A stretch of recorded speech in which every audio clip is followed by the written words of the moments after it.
ہندو بھائی اسلام کو نہیں جانتے ہیں، یہ پیارے رسول صلی اللہ علیہ وسلم کی تعلیمات سے واقف نہیں ہے، آپ صلی اللہ علیہ وسلم کی سیرت سے واقف نہیں ہے، یہ نہیں جانتے ہیں کہ اسلام کتنی بڑی دولت ہے، یہ کتنی بڑی دولت ہے، وہ نہیں جانتے ہیں کہ ان کو جہنم کی راہ سے نکال کر جنت کی راہ پہ ڈالنے کے لیے اللہ تبارک و تعالیٰ نے اس دین کو اتارا ہے، جو ان کی دنیا کی کامیابی ہے، جو ان کی آخرت کی کامیابی ہے، یہ بیچارے نہیں جانتے، اس لیے دھرم سنسد بلاتے ہیں اور گالی بکتے ہیں۔ یہ ہماری ذمہ داری ہے، ہم مسلمانوں کی ذمہ داری ہے کہ اللہ کے واسطے پہلے اس نعمت کو خود سمجھیے، اس پہ عمل کیجئے، اس کو اپنی زندگی میں ڈھال دیجئے، اور اس کے بعد اس نعمت کو ایمانداری سے ان لوگوں تک لے کر کے جائیے۔ اللہم اہد قومی فإنہم لا یعلمون، یہ بیچارے ناواقف ہیں، جاہل ہیں، آپ کے پاس جو نعمت ہے اسلام کی، اس نعمت سے وہ واقف نہیں ہیں، واقف ہو جائیں گے تو آپ سے زیادہ اس کے قدردان ہو جائیں گے۔ اس لیے دنیا کی تاریخ یہ ہے کہ جب لوگوں نے اسلام کو بہت قریب سے جانا تو پہلے اسلام کے خلاف تلوار اٹھاتے تھے، اللہ تبارک و تعالیٰ نے جب جاننے کی توفیق دے دی وہ اسلام کے لیے جان دینے کے لیے تیار کھڑے ہو گئے، کسی بھی سطح پہ آگے نکل کر کے بالکل سپہ سالار کی طرح کھڑے ہیں کہ ہم اسلام کی حفاظت کے لیے، اسلامی تعلیمات کو دنیا تک پہنچانے کے لیے جاتے ہیں۔ اس میں ہم مسلمانوں کی ذمہ داری ہے۔ یہ دراصل یہ جو حادثہ، یہ واقعہ ہوا، ہمارے لیے احتساب کا وقت ہے۔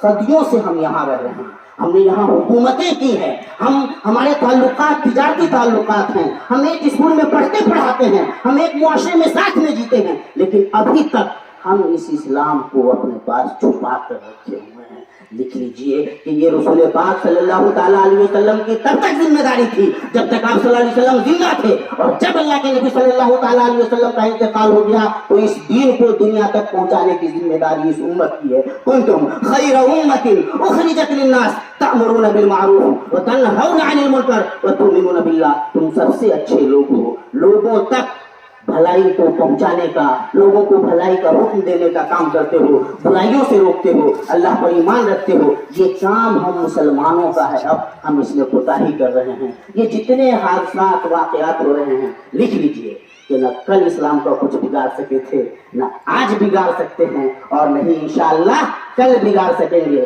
یریدون لیطفئوا نور اللہ بافواہہم واللہ متم نورہ ولو کرہ الکافرون، وہ یہ چاہتے ہیں کہ اپنے منہ کے پھونکوں سے اس چراغ کو بجھا دیں گے، یہ اس چراغ کو بجھا نہیں سکتے۔ اللہ تبارک و تعالیٰ اس چراغ کو پورا کر کے رہے گا، ہر چند کے ان کو کتنا بھی ناگوار گزرے، یہ اپنی کوشش میں کبھی کامیاب نہیں ہو سکتے۔ یہ لوگ جو بیچارے نادان ہیں، ناواقف ہیں، یہ ہماری ذمہ داری ہے، پہنچائیے۔ فَإِن لَّمْ تَفْعَلْ فَمَا بَلَّغْتَ رِسَالَتَهُ، اگر آپ یہ کام نہیں کرتے ہیں، اللہ پاک نے جو پیغام اتارا ہے اور جو ذمہ داری آپ کو دی ہے کہ آپ لوگوں تک پہنچا دیجئے، اگر آپ یہ کام نہیں کرتے ہیں تو اس کا مطلب یہ ہوگا کہ اللہ پاک نے جو ذمہ داری آپ کے اوپر رکھی ہے اس پیغام کو پہنچانے کی، آپ نے وہ ذمہ داری ادا نہیں کی۔ وَاللَّهُ يَعْصِمُكَ مِنَ النَّاسِ، اور سنیے یہ جو پوائنٹ ہے، اصل میں اسی پوائنٹ پہ میں گفتگو کرنا چاہوں گا۔ اللہ تبارک و تعالیٰ لوگوں سے آپ کو بچائے گا، واللہ یعصمک، اور اللہ تبارک و تعالیٰ آپ کو بچائے گا من الناس، لوگوں سے۔ یعنی جب آپ اللہ تبارک و تعالیٰ کا پیغام لوگوں تک لے کر جائیں گے، یہ دین جو ہم نے اتارا ہے، وہی دین پہنچانا ہے۔ بلغ ما انزل الیک من ربک، آپ کے رب کی طرف سے جو ہم نے اتارا ہے وہ آپ لوگوں تک پہنچائیے۔ کیا پہنچائیے؟ وہ جو ہم نے اتارا ہے۔ اس کا مطلب یہ ہے کہ خود رسول پاک صلی اللہ تعالیٰ علیہ وسلم بھی اللہ تبارک و تعالیٰ کی طرف سے اس بات کے مکلف تھے کہ وہی دین پہنچائیں گے جو اللہ نے اتارا ہے۔ اپنی طرف سے، خود اپنی طرف سے رسول پاک صلی اللہ علیہ وسلم بھی کچھ نہیں پہنچا سکتے تھے۔ یہ اللہ کے نبی صلی اللہ علیہ وسلم کا بھی مقام نہیں تھا کہ وہ اپنی طرف سے کوئی بات پہنچا دیں۔ تو جب یہ رسول اللہ صلی اللہ علیہ وسلم کا مقام نہیں تھا تو کیا کسی بھی دوسرے فرد کا یہ مقام ہو سکتا ہے؟